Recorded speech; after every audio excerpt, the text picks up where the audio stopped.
A few years ago, Salesforce decided to pivot their offering towards becoming more industry specific. Financial services was one vertical that Salesforce had their eye on. Fast forward a few years to today, has Salesforce become a good choice for financial services? What should financial services firms know about Salesforce in 2021 and the opportunities it could offer? Someone who does have the answers is Brian. With almost a decade's worth of experience in Salesforce strategy and architecture for financial services firms, and even more in data systems, he's someone that has an eye on the future. Let's see what he thinks is in store. I think, first of all, we need to define what we mean by financial services. Can you outline some typical organizations we're referring to here? Absolutely, yeah. So that's a great place to start because particularly there's a Salesforce product called Financial Services Cloud, right, that we all know about.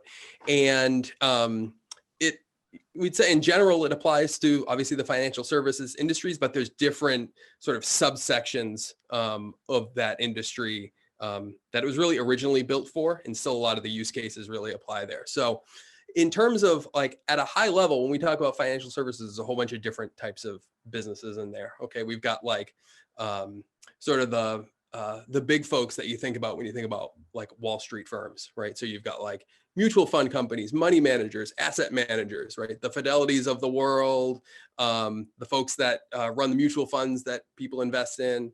That's one bucket. You've got the sell side firms or investment banks like Goldman Sachs and JP Morgan, those folks, that's on the big end of the spectrum, obviously. You've got custody banks, you've got big insurance companies that write a lot of insurance business. So that's one sort of end of the spectrum. Those are large companies, like in our marketing terminology, generally speaking, we consider them B2B companies, right? So that's one end of the spectrum. There's also another set of financial institutions that you as an individual are probably used to interacting with, right? Like mortgage brokers that you get your mortgage from, insurance brokers that you might get your insurance from, your bank, your community bank, your retail bank. And those are obviously sometimes smaller companies, and in general are working with individuals, maybe small businesses, more on the retail side or B2B side. That's kind of an oversimplification of it, but I think for the purposes of Salesforce and Financial Services Cloud, that's a good way to look at it. And then of course you've got your folks who are like, for us in the States, like your Bank of Americas or your JP Morgans that do like all the above, that do retail stuff, that do institutional stuff. Kind of the next question that comes up when we're talking about financial services as an industry is the question of financial services cloud and where that plays in this. Obviously, Salesforce is expanding their offerings all the time, and they have a sort of a roadmap for what they're going to do with Financial Services Cloud. But originally conceived, Financial Services Cloud was really playing toward that second group that I was talking about, right? More of those retail B2B, like I'm getting a mortgage and the mortgage broker, has me in their Financial Services Cloud instance, or an insurance broker or my retail bank. Yeah, totally. And I think there's always a bit of a risk when we talk in terms of industries and just say, okay, financial services, and using that term, obviously we're disguising a lot of different companies, first Totally. of all, and Yep. ones that you may never have thought would need a CRM, say, for example, as much as the B2C advisors that that you just referenced. And furthermore, kind of lumping everyone into, okay, financial services cloud is a good fit for them, which Right. misconception. But Absolutely. let's take a step back. And so we know that Salesforce have really honed in and focused on financial services as a key vertical over the past few years. It's been very obvious to anyone that's been watching Salesforce as a whole. But based on your experience working in the space, what would you say are top benefits, maybe 2 to 3 benefits that Salesforce offers the financial services space? just in terms of the tech, the core product.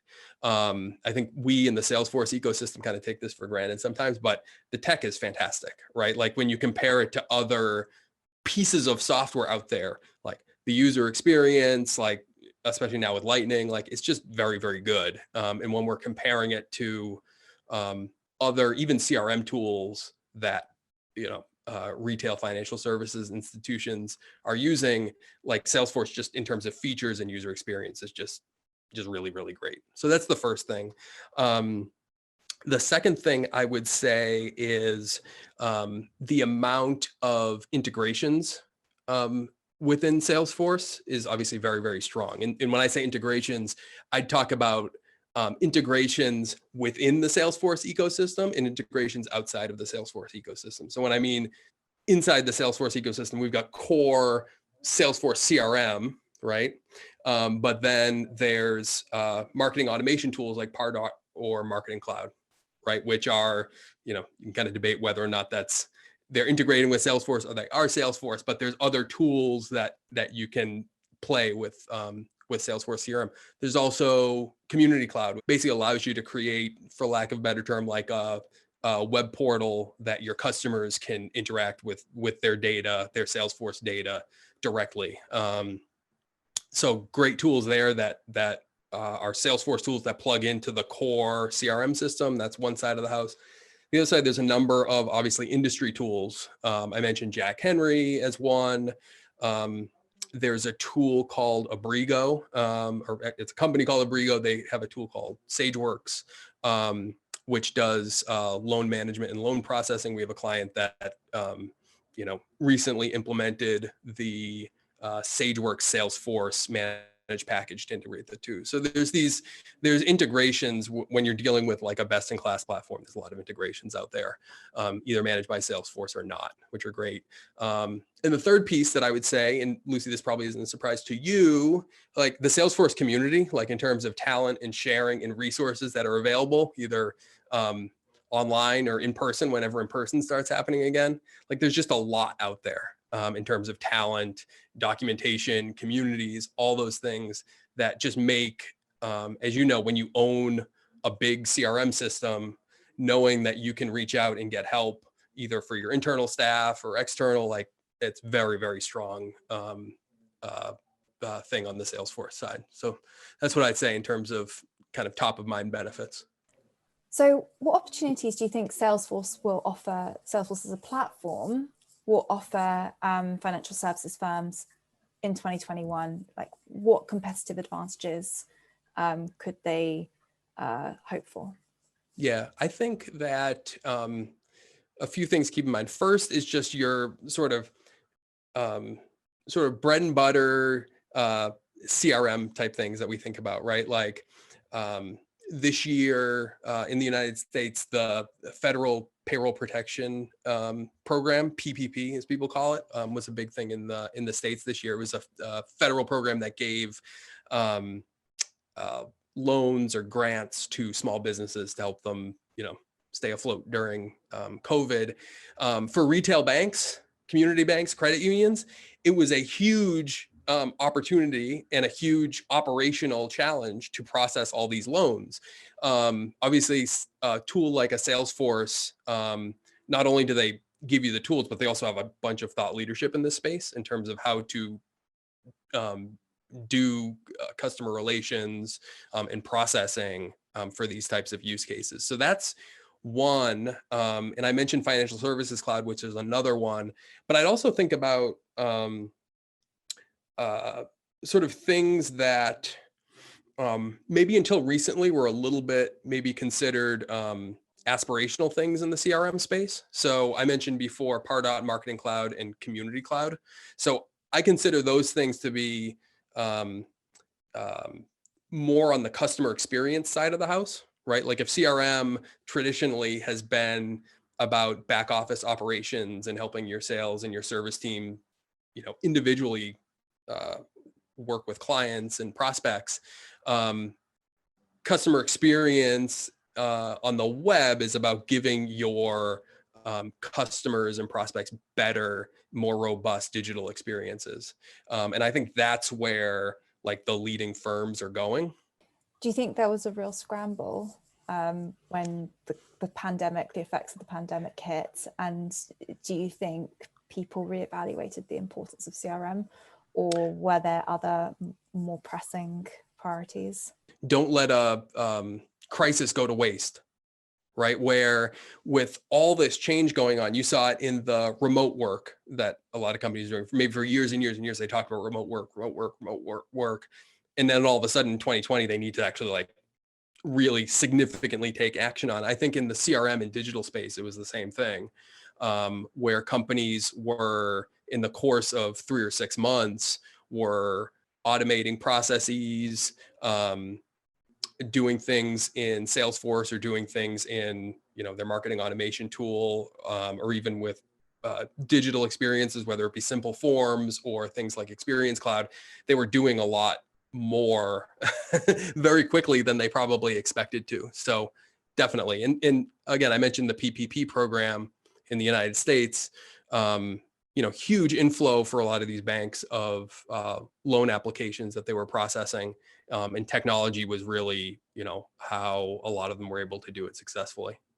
So then with people that have approached you, so financial services firms specifically that have approached you and your team of experts, were there any trends in what requirements they were bringing to you?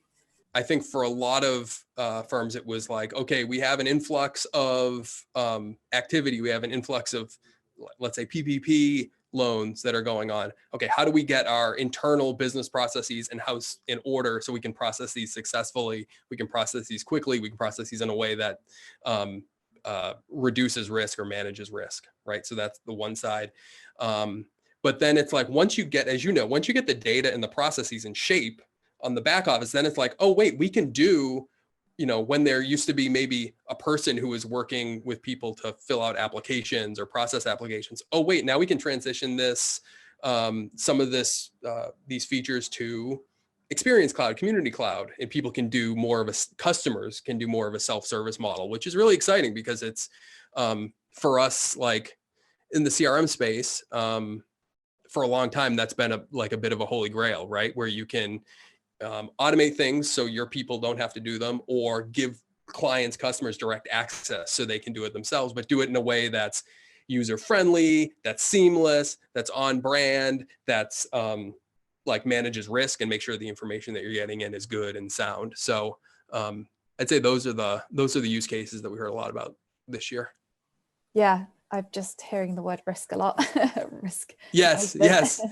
We're talking about financial services, so lowering risk is a big one. It's like move fast, but no risk.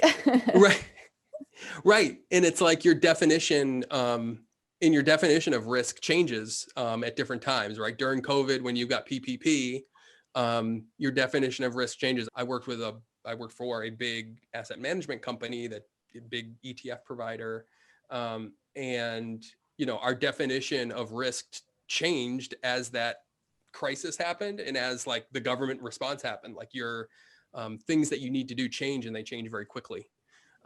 So definitely an important piece. So Brian, you've been working on financial services projects, Salesforce projects for financial services firms for, I think, coming up to a decade, isn't it? So what should every financial services firm have top of mind before taking on a Salesforce project? So this could be either a new Salesforce customer or an existing Salesforce customer. So the first is understanding that your CRM system obviously is sitting within a larger context of applications that your company provides. So understanding the role of CRM versus your back office system, and how people will interact with those tools and that data, how they're going to interact, how those tools are going to interact from a technology integration perspective, but also, at a high level, like how will people access this data? How will they use it, and kind of your architecture side. So that's one piece, I would say. The other piece is understanding that there's opportunities for kind of the back office, middle office process improvement and data quality and all those things that are really great and really important. But there's also a ton of opportunity with creating like rich digital experiences for direct for customers, right? So that's the second piece. The third piece I'd say is that folks should be thinking about is staffing. Like, so if you hire a firm to, let's say, implement Salesforce for you, once you're done with that, what is staffing going to look like, right? Or even if you already have Salesforce and you built it internally, like, what is the staffing going to look like? As you know, Lucy, like within the Salesforce space, there's roles called Salesforce admin, Salesforce architect, Salesforce developer. There's managed services providers, which do administration, but do it on a, fee for, on a contract basis, as opposed to hiring full-time employees. I think that is a really important piece, because what will happen sometimes, we'll work with companies and they had maybe somebody on their team that was great at like Apex development and coding, right? And now we look at their Salesforce org and a lot of standard out of the box features, rather than using standard out of the box features, they've got Apex code, legacy Apex code that are doing those things. And that, as you know, it doesn't scale as well in general towards like as new Salesforce features come out. So really important to understand that those different roles can serve very different purposes, and understanding like what you need and what the right support model is. So I'd say that's the third piece, is thinking about staffing and ongoing ownership of the system. Yeah, exactly. You can't leave it unmanaged. You can't leave it untamed. Right. And you may be surprised what kind of mix of skills you need to run that org.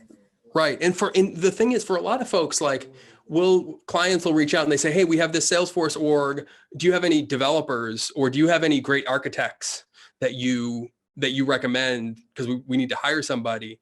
And like the first conversation we have is like, well, what are you trying to do? Because a lot of times, folks can really are better suited to have like an admin or even like a managed services provider, configure basic out of the box features, rather than hiring, a developer or an architect, which is higher price point and different skill set, different problems that they solve. So definitely important.